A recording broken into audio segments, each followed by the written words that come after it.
the Countryside Podcasts with Chris Skinner.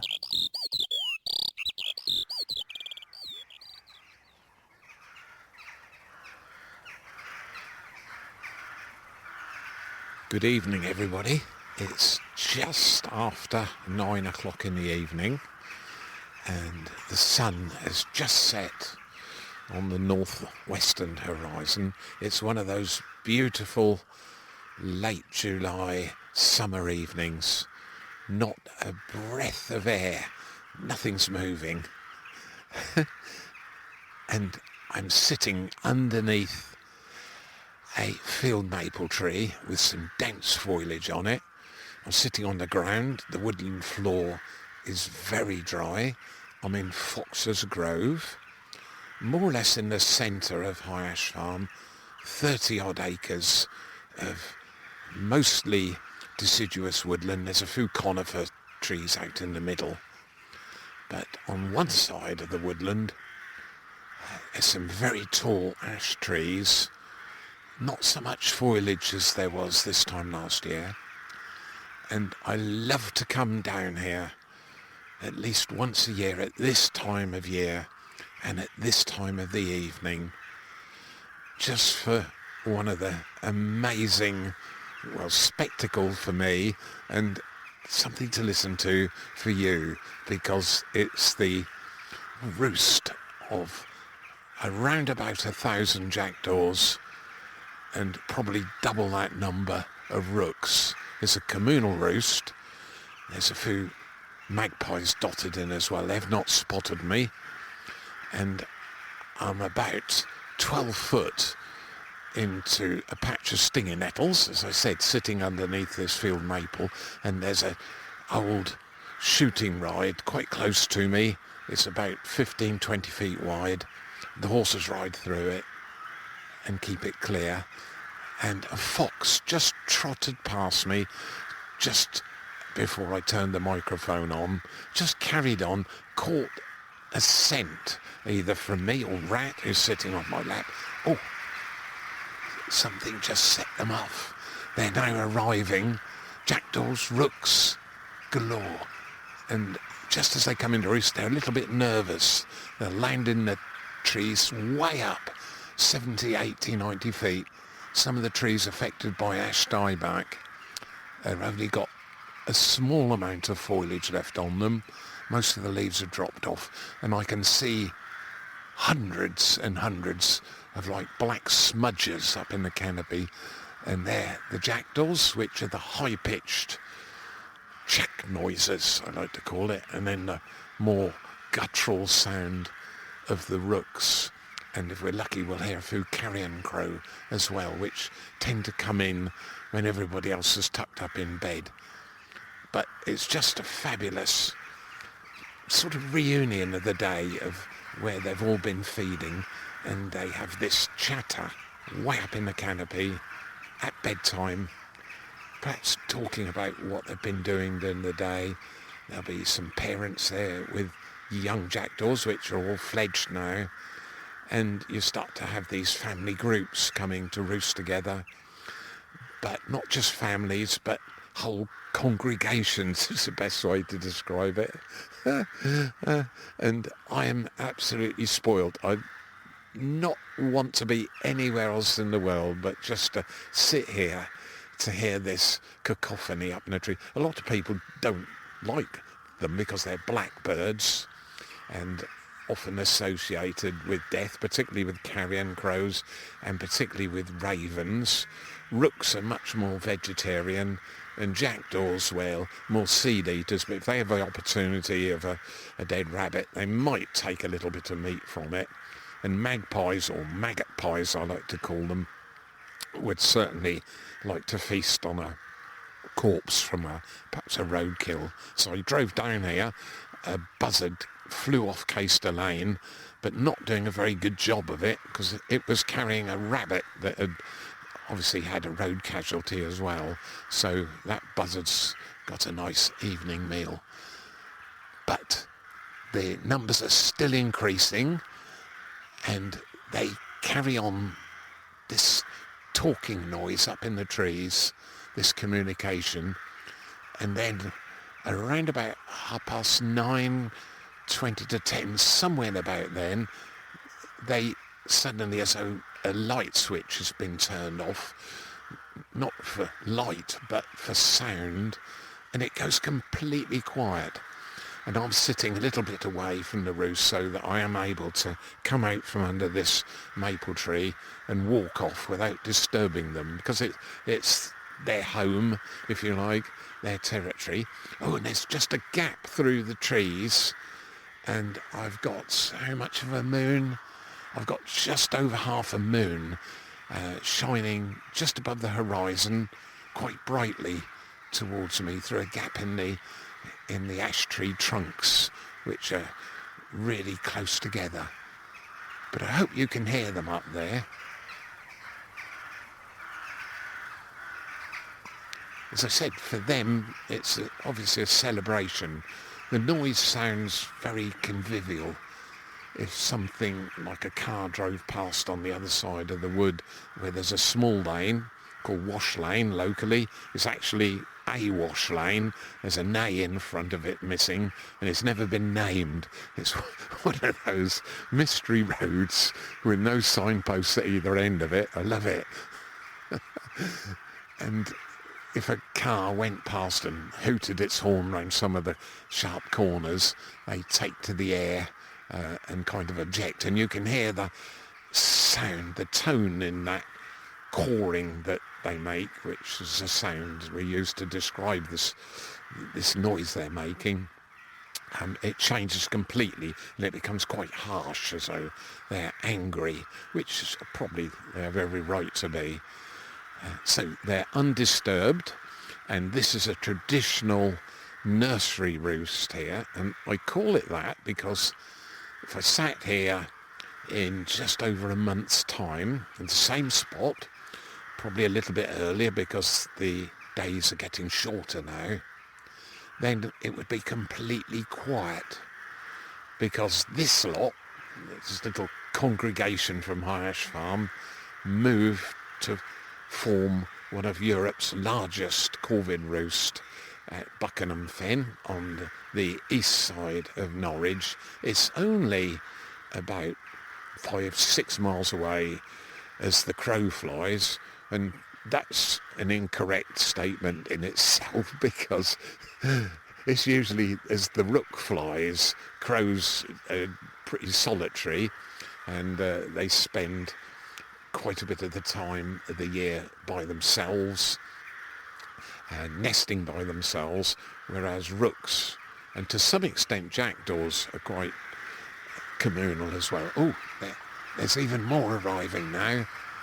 It's really dusk. Oh wow, the sky above me, the trees are packed already, but another large sort of satellite flock has just come in, and they got greeted by all the ones in the tree. And then suddenly you get a little period like this, for no reason at all.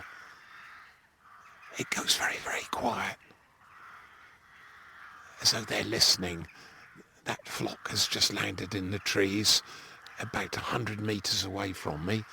This roost covers about 4 acres, so there's a lot of birds above my head.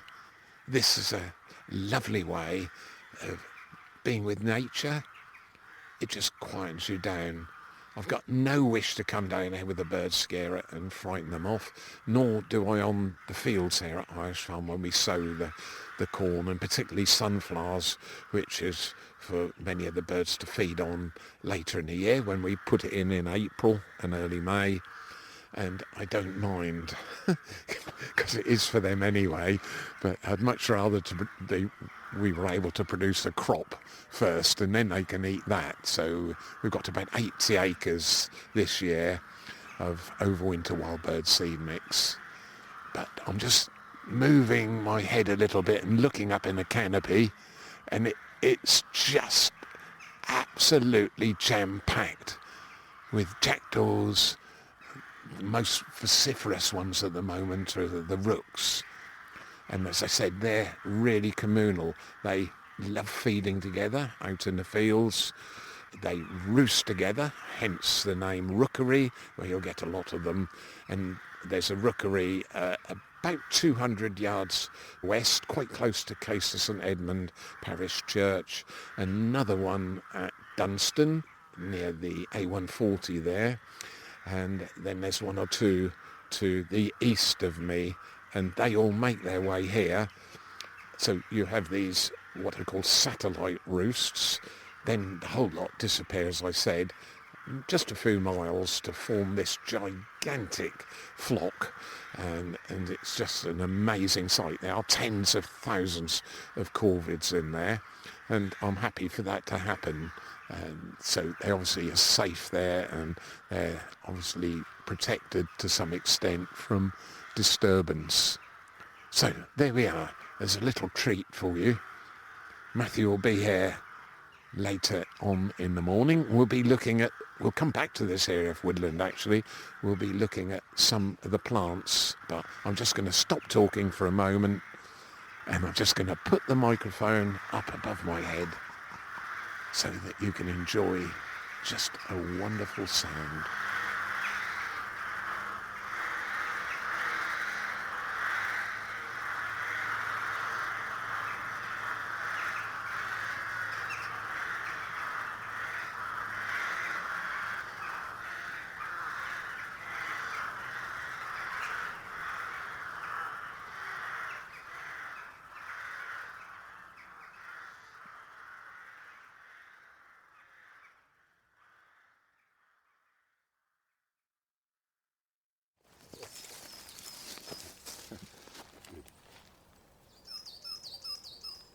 Well, here we are back at Fox's Grove in the daylight. Chris made that little nocturnal journey by himself as the corvids were going to bed. It sounded terrific. What a noise. Yes, it's really sort of gratifying to know that the woodland is taken over by roosting birds at night, and of course the nocturnal mammals. I had that fox run right past me on one of these old shooting rides which we're standing next to. And this is the largest area of woodland on High Ash Farm. So it's a lovely way to end a busy day on the farm. Very relaxing, I like to say. Trouble is, one of them's come to grief there. Yes, yes, that's a jackdaw, an adult jackdaw. We've got goshawk around here. Just as we drove into the wood, a buzzard skulked off through the trees, flying quite low.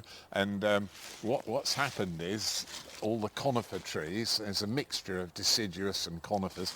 Can you see over there on the bare ground, the soil looks really light, and there are tens of thousands of the produce of the Scots pine and Corsican pine. They're the pine cones are in the green state, and squirrels are up in the canopy. Oh, there goes, it's a leaf coming down. I thought we were seeing a husk from one of the pine cones. So they've stripped the tree bare up there, and they pull all the little scales off the cones using their feet, and then they get to the nutritious seed, which is inside close to the centre of the cone, and then the cone is dropped down onto the woodland floor, rather like we discard apple cores. So there's literally a dozen or so grey squirrels at the top there. They're out of the way, so normally when we drive into the wood or come in here, you'll see grey squirrels scooching off every direction. And that hasn't happened because they're up in the canopy. This is their next food source. Now, I don't know what Rat's seen, but as I said, he has to... There's this distant sound of other dogs. Yeah. Oh, right. Yes, he usually has to contribute to the podcast in some negative or positive way. We're waiting for the positive. So, anyway, I brought you here about 12 weeks ago, Matthew, because where we're standing was the most glorious sight. The snowdrops had finished flowering and completed their life cycle, and then almost immediately the bluebells came up. It was the last week of April, first week of May, so it's a quarter of the year ago.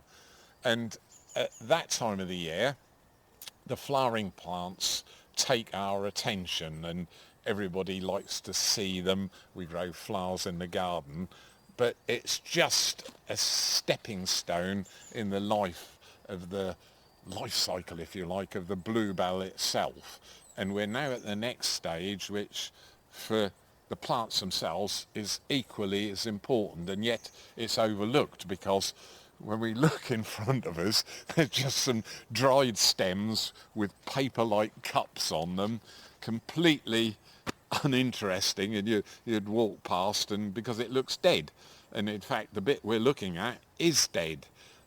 It's the remnants of the bluebell. The leaves have all well gone back into the woodland floor. It's dry, it's relatively uninteresting, but something special happens now at this time of the year, and there are millions of them here. We enjoyed the bluebells, sort of the flower itself hanging demurely downwards on one side of the stem, which is the traditional wild bluebell here. We haven't got Spanish bluebells, which have this flowers all the way around the stem. So these are the traditional ones, probably been here since Roman times or before, because the land is really steep that we're standing on, and it's sandy as well, and it suits them. It's quite acidic here. So the next stage for me is just as interesting and just as important. So what I'm just going to do is go down my hands and knees, and I'm going to pick you, not a bluebell, a little bunch of the dried flowers, because here they are, just like that, all crunchy and white, and they're actually flammable. Now, I've gathered 4 stems which are, they've come out of the ground, out of the top of the bulb, and you can see on this particular one, they're 6 inches from the top of the stem there, where it's joined the ground, it goes right down into the bulbs, and they've detached themselves. These stems are now not attached to the bulbs down in the soil. So they've been jettisoned, if you like. Yeah, they have, and that's why they've finished their life cycle, if you like. So what I'm going to do now is I've got these little cups. So imagine the bluebell flowers themselves hanging demurely downwards, as I said. As they ripen, as they dry, little pods form, which are about the size of a good garden pea, and they form little paper cups like this. Now, interesting, the cups face upwards, and the plant has said, right, if I do this, I can keep the seed in much after we're finished flowering, until almost autumn is here, and all the vegetation on the woodland floor has died away. You can, it's almost flammable. There's some leaves down on the ground, but something special happens now towards the end of summer. We get the winds, and the winds will rattle these stalks about, and I'm now going to sort of copy what's going to happen in a week or two. Look, shake that like that, and from the 6 flower stems, I've probably got 100 jet black seeds, shiny almost like little mirrors, on the palm of my hand. Like miniature peppercorns they are, aren't they? But much smaller. Yep, much smaller, but there we are. That is absolutely incredible. Now, many people, as I said, would walk past it because they're not very attractive, I suppose. The dead stems just means, that they're dead, and people tend not to look at them.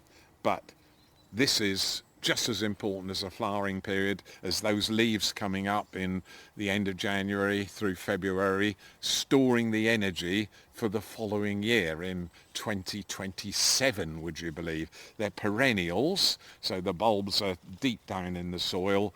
They've done their complete life cycle, but this is just part of it. Now, those autumn winds, early autumn, you can get good gale. It thrashes these paper-like stems about, and the seeds drop here, there and everywhere. But they also have a mechanism of getting themselves out and about and extending the flower display. So if a rabbit comes through, a hare or a fox, and nudges these, the little seeds drop in their fur, and as they go off and perhaps give themselves a shake, they get up to the top of the hill there, some of these seeds are in the coat and they distribute themselves. the little black seeds germinating on the woodland floor.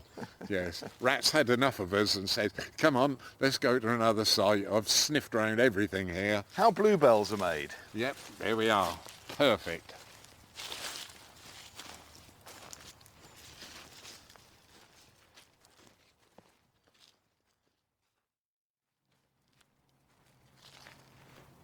Chris has driven us up the sharp escarpment, so I didn't have to walk up and maybe come to grief. And yeah, we're in the, well, actually almost it would be the sunlight if it wasn't that light cloud today, but we're up in a clearing, aren't we? And I can see butterflies. Yes, yeah, we've got a selection of woodland butterflies. We're still in Fox's Grove at the moment, and there's all sorts of different butterflies flying about in here. There's some Himalayan balsam in flower at the back there, and that's being enjoyed by the meadow brown butterflies, one of the commonest UK species. There's also quite a lot of speckled woods here as well, and they'll become more into sort of focus in the next week or two as we go in towards late summer, and there'll be commandeering little patches of sunlight coming through. And quite aggressive, they'll attack each other, so you often think of butterflies as being quite demure really, but they can be quite territorial, and they'll sort of commandeer a small piece of the woodland where they think it's their property in inverted commas, and attack anything else that comes in, unless of course it's a female speckled wood. So anyway, we're looking at seed production, and I think about 6-8 weeks ago we visited a neighbouring wood here called Barnwood, and we admired the foxgloves, which were in full flower. And again, they've finished their life cycle, and this is one of the species that I actually harvest the seed from and sell it. It goes out in tiny little packs for a very nominal sum, just enough to cover my time and the postage, and it's really lovely to see, because local people I've sent it to, there was a lady that had a small pack that lives in or next to Norwich Cathedral in the close there. There's a quadrangle in the middle there, and I supplied her with a little pack of high ash foxglove seed. And when I was visiting the close 2 years later, the garden was completely overwhelmed with foxgloves. So the children of these ones, possibly. Yeah, so I knocked on the door and I said, are they high ash foxgloves by any chance? And she said, yes. How did you know? I said, because I can remember the address and where it went to. And she said, they're absolutely glorious. She said, I open my curtains first thing in the morning and just enjoy them and all the butterflies and bees. But they have finished their flowering now, and I said once again, when they're in flower, they're very spectacular and they take our attention. But now we've got tall spikes in front of us, and really, I suppose you wouldn't give them a second look. They're brown, the leaves are still green at the bottom, but visibly wilting. Low down in the woodland, you can just listen to the leaves, they're drying up and almost, I'd used to, as a boy, I'd probably roll those up and smoke leaf tobacco, but no, I'm past all that now. Anyway, I'm going to show you how I harvest the seed, but before I do that, this particular foxglove plant right beside me is about 1.5 meters tall, so it's getting on for 5 feet tall, this particular one. Some are even taller, they're 6-7 feet up, and amazing. So on this one, if we try and count the pods, I'll just briefly do that. There's getting close to 100 pods on this particular one, getting close to, and each pod, if I take one off near the bottom, here we go, just pluck that off and turn it upside down and shake it. Oh. Yeah, quite a surprise for you. Tiny seeds, all like powder almost. Almost, yep, you're right, it's on the palm of my hand. and there's well over 100 seeds there, just in the centre. You can just, if you rub your little finger over it, it just almost feels like sand. Yes. And that's the bluebells we looked at earlier are perennials. This is a biennial, so the seed drops on the ground and it grows for 1 year as a rosette on the ground and then flowers the following year. So if I sowed this seed, it will come into flower, wait for it, 2028. It's a long wait sometimes for the biennial plants to come into flower. But and these are as good as any cultivated flower. I think absolutely much better. in your garden. They're spectacular, particularly if you've got an area at the back of a border, because they can be quite tall, almost overwhelming. They'll go in with your delphiniums and other tall plants which are just as spectacular, but I just fall in love with them because they're natural and they sort of will self-seed themselves. If they find an area they like, they'll just keep replicating themselves. So that one will come into flower in 2027, next year. Just a little shoot, a few inches off the ground. That's right. And a lot of them, because the ground is so dry at the moment. There's one there with leaves about 5-6 inches long, still quite green, and it will stay green over the winter months as well. So this 5-footer, that won't come up till the year after next? That's right, yes, the seed, that is. Right, so this is the trick, Matthew. I usually have a bucket with me to do this, so I put my hand quite tightly around the base of the flower buds and then go all the way up like that. So you've got all the dead leaves off you? Yeah, all the dead leaves and all the little flower cups. Then I turn it over, and you normally do this in a bucket. And because there was close to 100 flowers on that particular plant, each one had over 100 in. So 100 times 100. 10,000. 10,000 seeds on my hand. And it fits in. It would just fill a thimble, I suppose, that amount of seed. And I then put it through my smallest sieve, which is about half a mil, and Rat is just objecting because there's a horse coming past. Hey, oh, morning. Oh, yeah. Well done for staying on.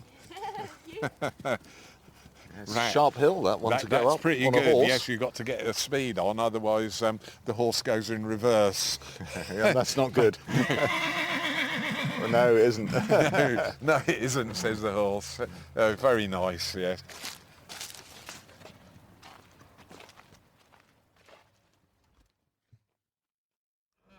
I've got a question here on it. Do you know what that is? No? Clouded yellow. Clouded yellow. First one. Right, well, that's wonderful. We can get out and... Very attractive butterfly, that. Yes, and it's a female. And it really is butter colour, isn't it? Yes.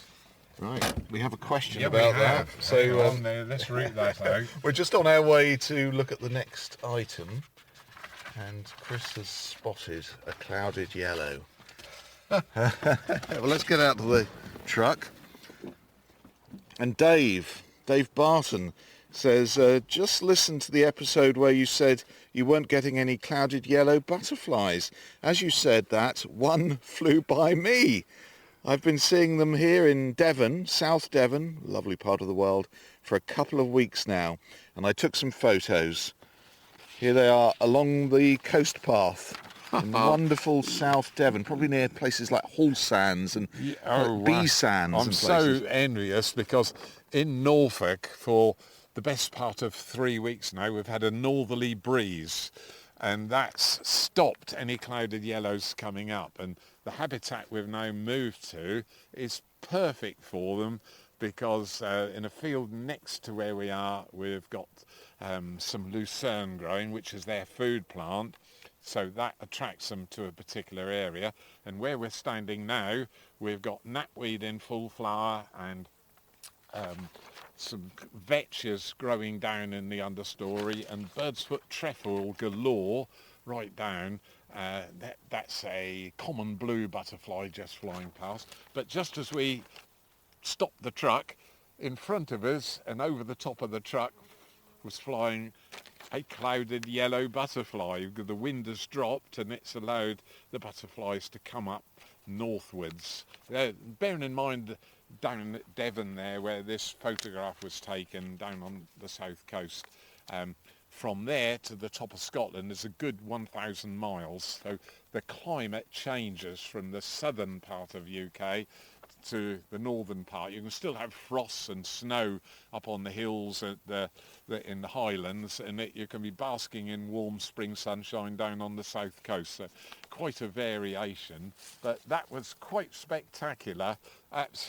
He's gone now, isn't he? Where's he I've been gone? looking for a day or two because I didn't expect him to come up, but I knew that nagging northerly would stop them. It's almost like they hit a wall. You have to fly twice and 3 times as far to come up to the eastern counties, where they will visit on a good year like this year, but there's quite a lot down south. And this picture that Dave has sent us, thank you very much, it's a female clouded yellow, and I can tell it's a good quality picture. The male clouded yellow's got a black band round the wing and unbroken, and on the female there's some yellow dots. You can just see them here, very distinctive on that black upper side of the wing. So there we are. So he's photographed accidentally or knowingly a female clouded yellow, and we just saw a male flying here, and that's my first one this year. So well done, Dave, and thank you very much indeed for sending that through. A lovely butter colour, Yes. just exactly the sort of colour of that really creamy butter you get from Ireland. Yeah, yes, that's right. But we think it's the brimstone that we bumped into last week or the week before on the podcast that gave butterflies their name, because they really do look like butter flying. But we've got plants near us which are bright yellow as well, absolutely covered in flies and different insects, and that's ragwort. Do you know what? There is this amazing buzz, not just the bees, but there's this sound coming up from the base of all these wildflowers. Yeah, I absolutely. think it's... Yeah, well, look at the bumbles out there. You know, once you stand still, and common blue butterflies flying everywhere, and they're exquisitely beautiful. Just wonderful. I think you've got grasshoppers in the base here. Yes, I can hear them.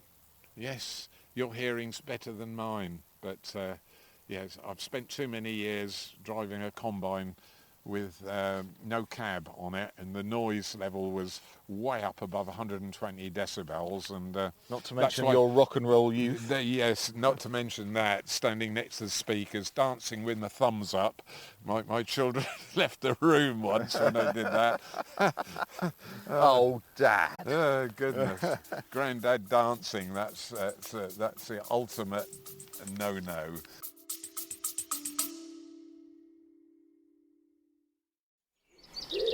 Billing and cooing, the pigeons of High Ash Farm. Among the cast of characters that we meet each week. And I'm the next character that you're likely to meet on the Countryside podcast. And we've got a small favour to ask. There are certain costs involved which we can't avoid. What we're asking for is a small contribution to help the running costs of this podcast. And you can find all the details on the High Ash Farm website, and you can make a monthly or one-off payment. Everything's gratefully received, and let's keep this marvellous slice of wildlife podcasting going with Chris Skinner and the pigeons. Why not? Yes, it's absolutely fantastic.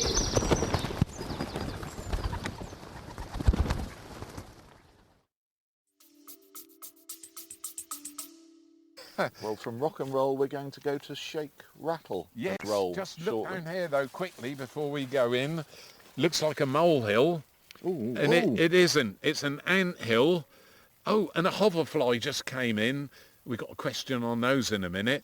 But the anthill is swarming with ants, and there is a queen ant. A little bit late, just on the tip of my finger almost, with the other ants swarming round her. And the wings there. And she's got the long wings on, so it's a female that's about to take to wing.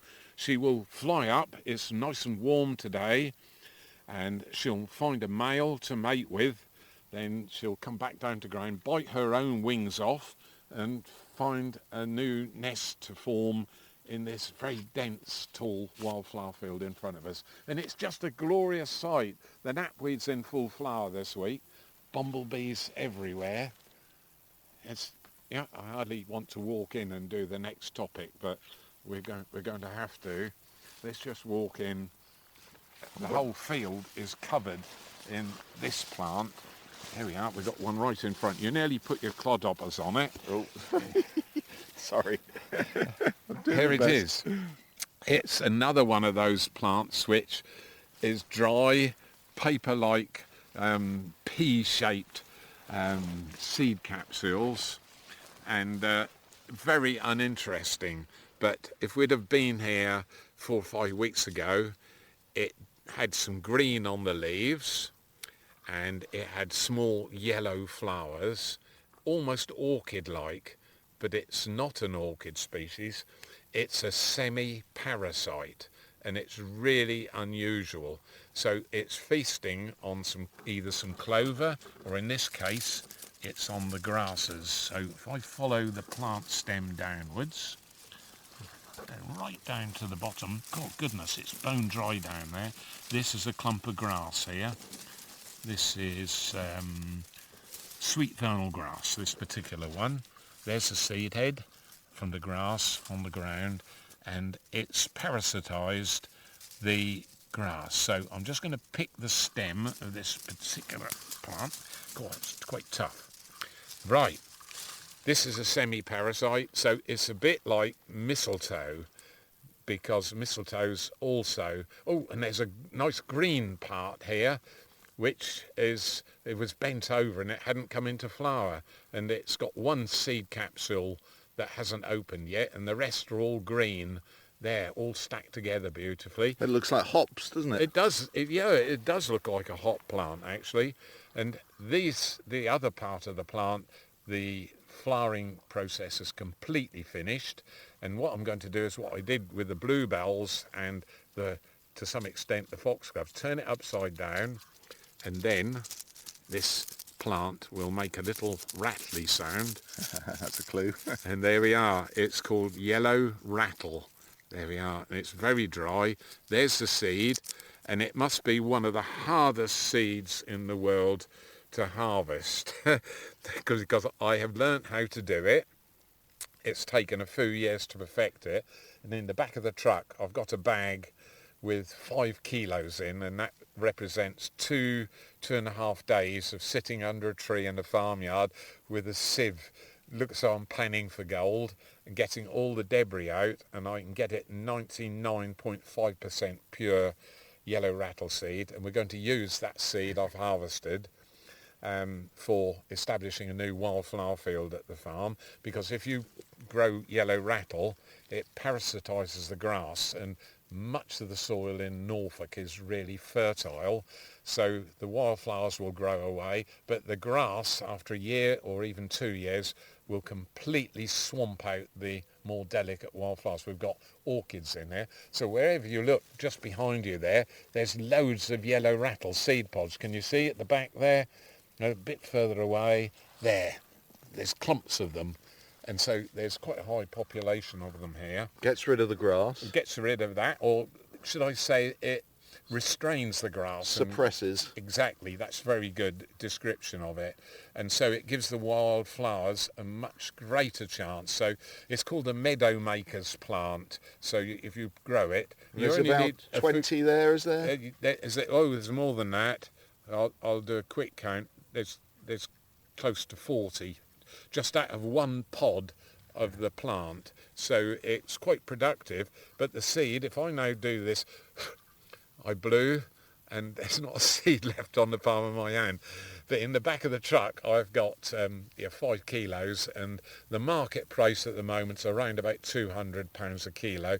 So sitting in the back of the truck is like £1,000 worth of seed, but that will seed perhaps 25-30 acres for the forthcoming year. For the time you've put into it, then the labour costs alone would be worth that. Absolutely, yes. The labour cost, I work for free here. And the knowledge yes, as well. and the knowledge, yes. You know, you can make money out of farming, but not much, as they say.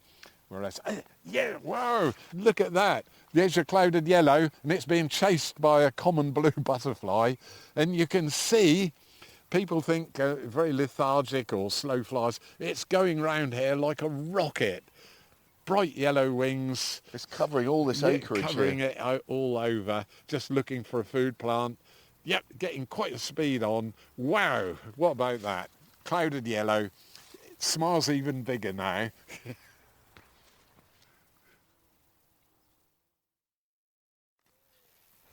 Back at the truck now to look at some of your emails, but we're just admiring all the birds high up here, feasting on those flying ants. Yes, swallows much higher than normal. Normally the swallows just hoover or hover over the top of the crop almost, picking up the insects. But because what we got? Oh, look, we've got a buzzard flying straight towards us. Oh.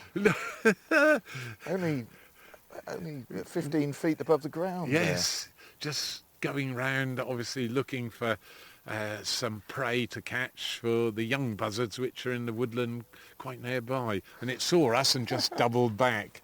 Wow. We're having fun here this morning. I think we are, yes.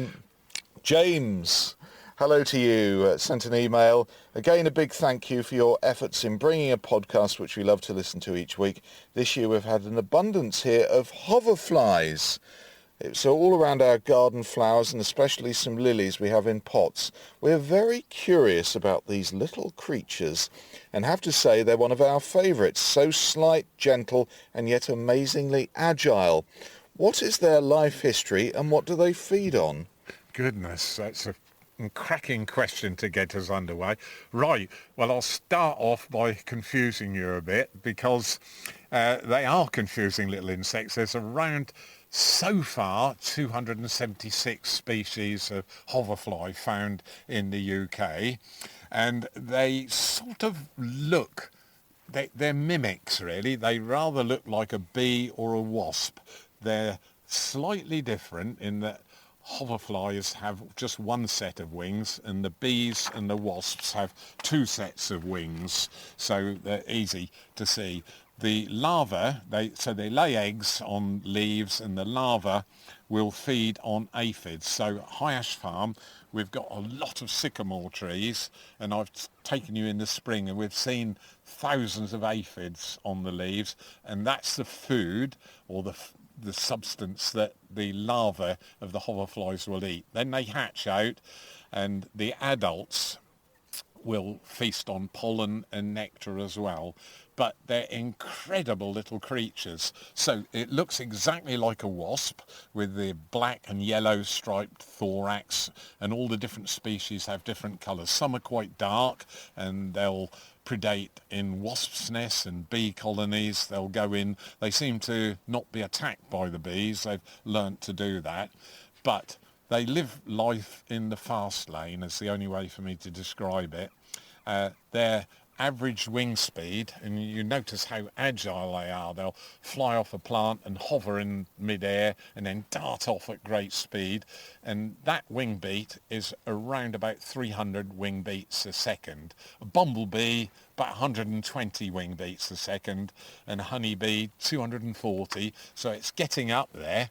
But then, quite by accident, I discovered something which went off to the National Sound Archives because we had a photographer here at the farm. His name was James Williamson, and he got interested in no small way in hoverflies, and he was photographing them in Fox's Grove on the sweet chestnut leaves, drinking the honeydew.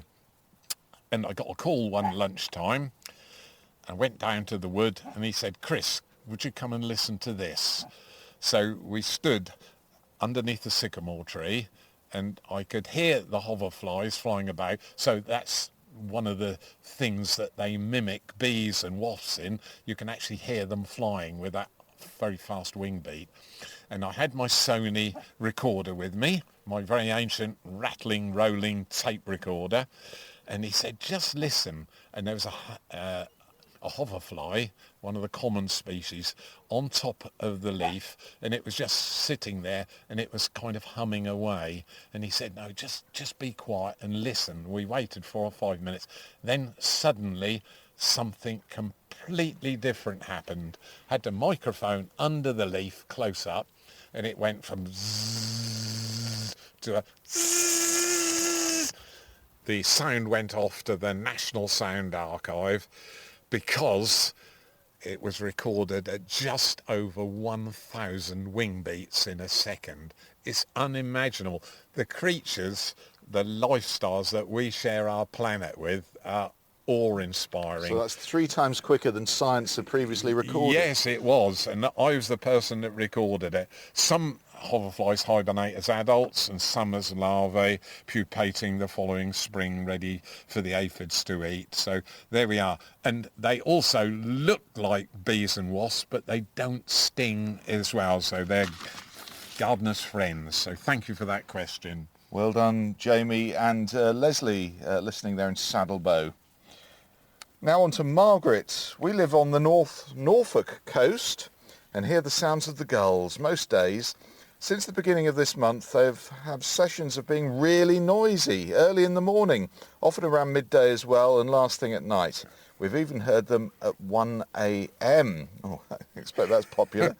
They sound as though they're gathering to roost, but surely they'd only be then extra noisy in the late evening, if that was the case. We presume there are lots of youngsters at this time of year, but what are they all doing and why are they gathering and making such a row? Yes, well, it's communication. You listened to the beginning of this podcast, and when I spent last evening in Fox's Grove listening to the jackdaws and rooks coming to roost, and gulls will do the same thing as well. So firstly, they communicate. Secondly, at this time of the year, the adults have the young, and the young, when they see the adults coming back, perhaps they're only just fledged, they start calling and calling and calling, saying, "Mum, Dad, I'm here and I'm hungry."